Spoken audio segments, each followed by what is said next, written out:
আসসালামু আলাইকুম প্রিয় দেশবাসী। বাংলাদেশের এক বক্তা, বক্তা না তক্তা সে তারেক মনোয়ার নাকি না, এই নাফরমান বলছে মদিনায় এমন ভূমিকম্প হবে, কিছুই থাকবে না, রোজা টোজা সব ভেঙে যাবে, মদিনার মসজিদের উপর নাকি কুত্তা প্রস্রাব করবে। ওর মুখে জুতা পিটানো উচিত। এই নাফরমানের মুখে জুতা পিটিয়ে মাথা ন্যাড়া করে গোট টেনে এই দেশ থেকে বিতাড়িত করা উচিত। তাকে এই দেশে রাখাই উচিত নয়। আইন শৃঙ্খলা বাহিনীকে বলছি, তাকে গ্রেপ্তার করুন।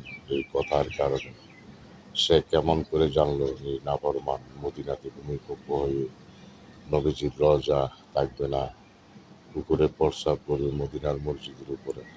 এই নাফরমান কোথা থেকে পেল? এই বেদাতির বাচ্চা কোথায় থেকে পেল এই কথা, এই শব্দ? সে কোথা থেকে আনলো? তাকে ধরে গ্রেপ্তার করে তার কাছ থেকে জবানবন্দি নেওয়া হোক। এইটা বাংলাদেশের মুসলমানের দাবি।